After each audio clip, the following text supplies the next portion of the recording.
Hello beautiful people, welcome back to the channel. Pots and Petals here, everything garden and allotment related. It's quite early in the morning on Saturday, and today I've got my nan down here with me, and she's going to give me a hand at doing some weeding on the plot because I've got a job that I want to try and get done in the Polyhouse today.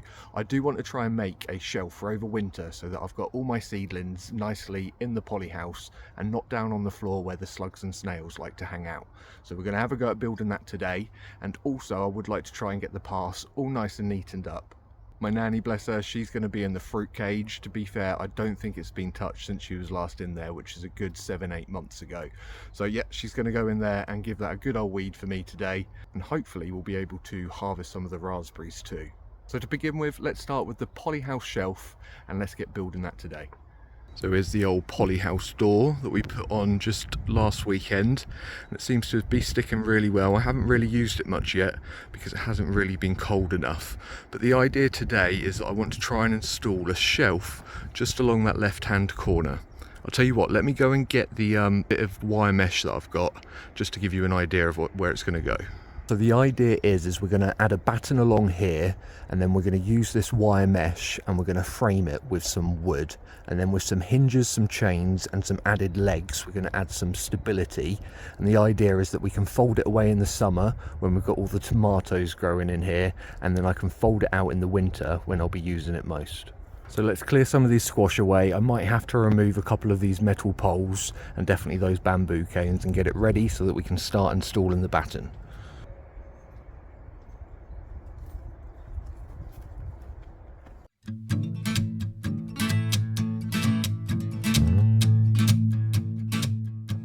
Before we do any screwing, I'm just going to get the batten and I'm going to use a spirit level just to see where it will go best. Now the idea is that you want it to be in contact with as many as the battens that we've already got so that we can add lots of screws to really stabilise the batten. I've used 2x2 rough sawn untreated timber, which is the same as what I built this Polyhouse with. So let's just see where it's going to touch all of those battens for extra stability. So now I know roughly where this is going to go. I'm just going to add some pilot holes in there ready for the screws to go in, just so that they can screw in a little bit easier.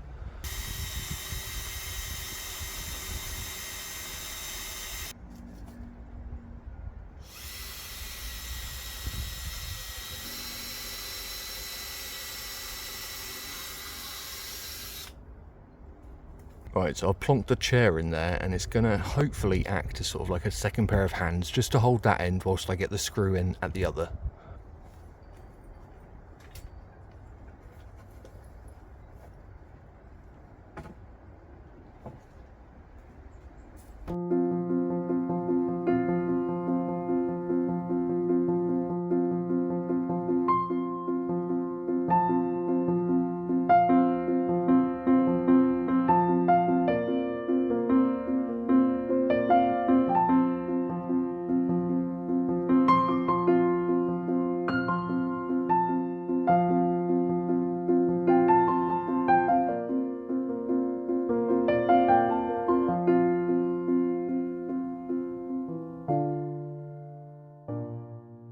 Okay, that was a little harder on my own than what I thought, but the batten is in, it is straight, and now we can think about building the actual shelf itself.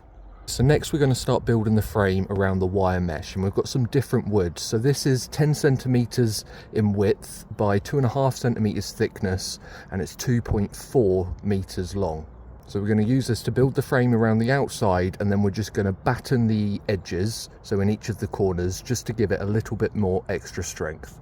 All I've got to do is measure it up, saw it into the right sizes, and then we can start fixing the bits together.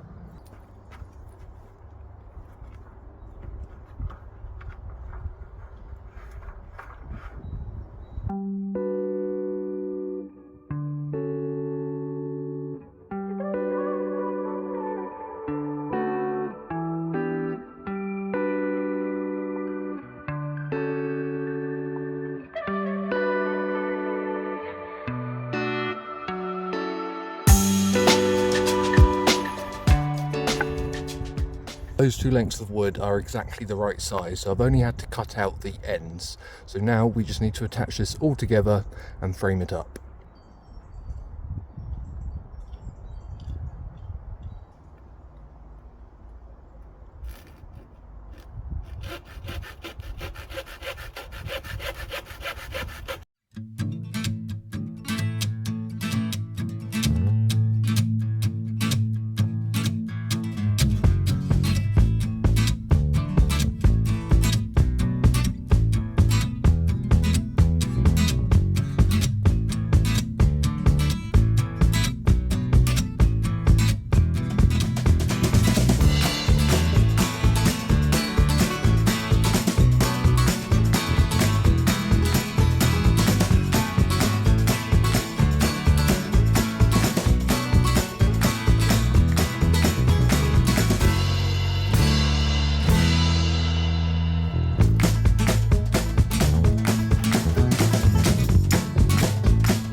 there we have it. That is the wooden frame now all put together, and all we've got to do now is attach that wire mesh on there. Now I've got some U-shaped pins that I'm going to be using. They're quite thick, so I'll show you. We're going to use some of these U-shaped nails, U-shaped tacks, to attach the wire mesh onto the wooden frame itself. So hopefully we've got enough to really secure this on.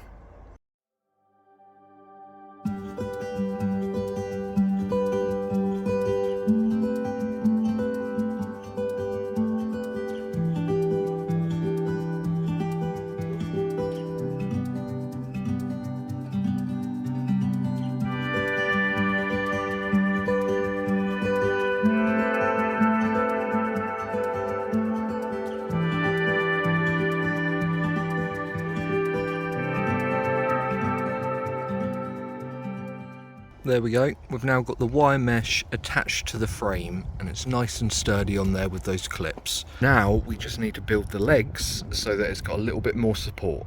I'll just measure from the batten that we've got down to the ground, and then I'll add an inch or so just so that we've got a little bit of wiggle room.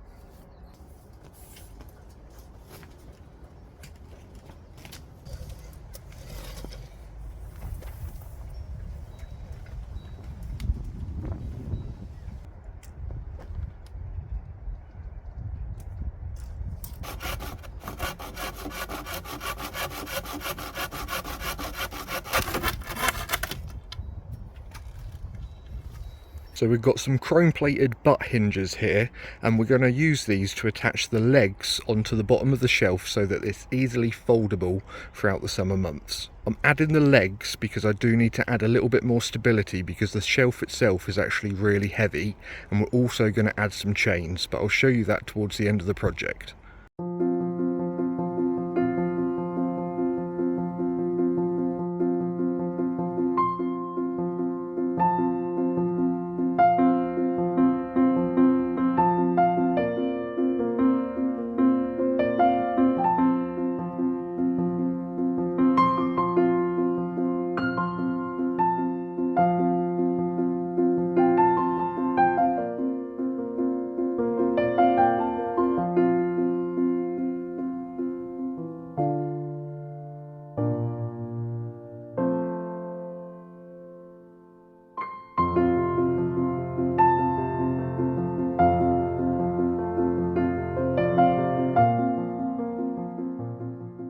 We've put the legs on, so they're just on these far corners just to give it a little bit more stability, and I need to think about something that I can just add in here just to make sure that these aren't pulling on those hinges too much when it is just stored away. But these legs might be a little bit too long, but I'd rather that than too short, so we'll give it a go at putting it up on the bracket, but it might be a two-person job. So we're going to attach the hinges onto the bracket now. So you want to spread these out quite evenly so that when the shelf is up, that weight has got a nice even spread.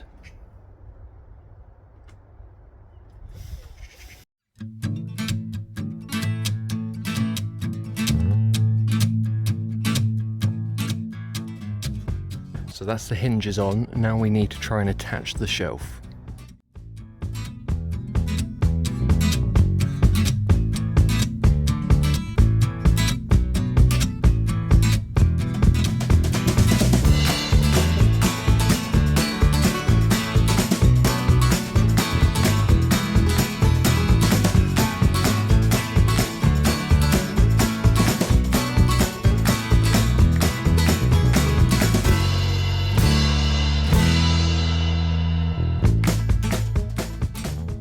That was a bit of a palaver trying to attach that on my own, but we have managed. So I put some bricks at the end, but I found that one more brick was a little bit too much. So I found a skinny bit of wood, and that seemed to be the perfect height. So yeah, we've put 3 hinges on here, and that's now fully attached onto the batten. You might notice that I'm getting quite hot in here. It's about 33 degrees, 32, so it's quite warm even though it's quite chilly outside in that breeze. These legs are a little bit too long, so I'm just going to measure them up. It needs to be 100 centimeters for the perfect height, and then we'll just chop the bottoms off. It's better to have a little bit extra than cut too much off, just remember that. And hopefully once they've pulled out, these should stabilize the bench quite nicely.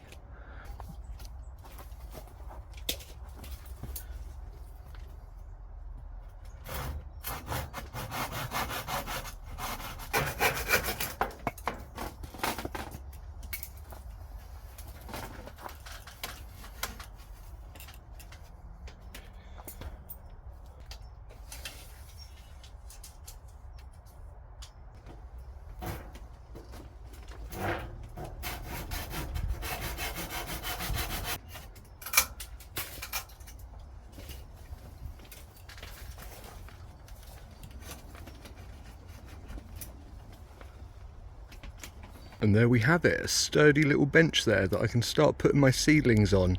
Now I do want to try and put some chains on here just to strengthen it that little bit better, and they're going to hang from the top beams I believe, and then they will come down, so we'll fix those on next.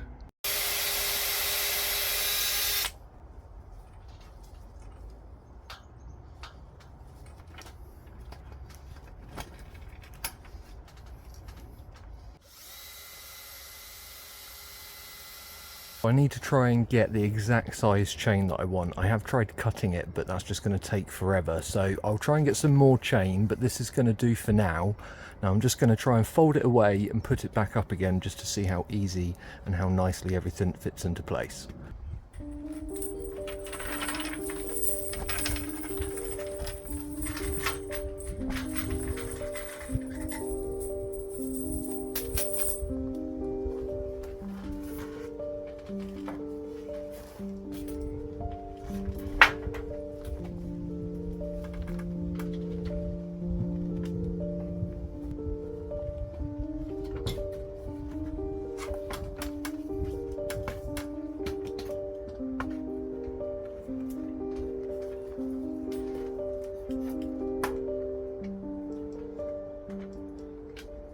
Well, hey, it works an absolute treat. I'm absolutely chuffed with this. I didn't think I'd be able to do it all on my own today. So yeah, really happy with how it's worked out, and just look at all of that space that's left for seedlings. So I'm really looking forward to seeing what I can grow in here throughout the autumn and winter. Well, hey, you wouldn't even think this was the same fruit cage. So my nan has spent probably a good 4 to 5 hours in here weeding the bindweed and God knows what else. And you can actually finally see all of the different fruit bushes in here. So bless her. I think she's done in here now, but it has taken her all day. It was like an absolute jungle in here. So come winter, we'll give this all a real good winter prune, and then we'll be able to mulch the beds and also give the paths another doing over with that wood chip. If you remember, in here we've got gooseberries, we've got red currants, pink currants, blueberries, the grape, and plenty of raspberries. One other job I must get done this winter is train my grape, because just look at the size of it, it's absolutely huge. I reckon we've got about 5 to 6 different vines on there, and you should only have 1 or 2. So we will give that a real good cut back once all that foliage starts to die off. That's all we've got time for today, folks. I know it's been quite Polyhouse heavy again today, but we have managed to get that shelf up, and I wanted to get that done before the winter and the autumn starts to set in. There was one point where I did think we'd need another set of hands, but we did manage it, and I'm actually really chuffed with the outcome. So I've got plenty of space to dry my onions, to grow some seedlings over the winter and all sorts, and that will fold away nicely for when I grow my tomatoes and cucumbers in there. I didn't manage to get round to doing the paths today, so I am going to be back down tomorrow and we'll get a little bit more gardening things done. So a few more beds need to be prepped ready for the winter, and it won't be long before we need to put the next row of garlic in. I hope you found today's video useful, and don't forget to hit the subscribe button, like, comment and all of that good stuff. I'll be back again tomorrow guys, so take care and I'll see you then. See you later. Bye bye.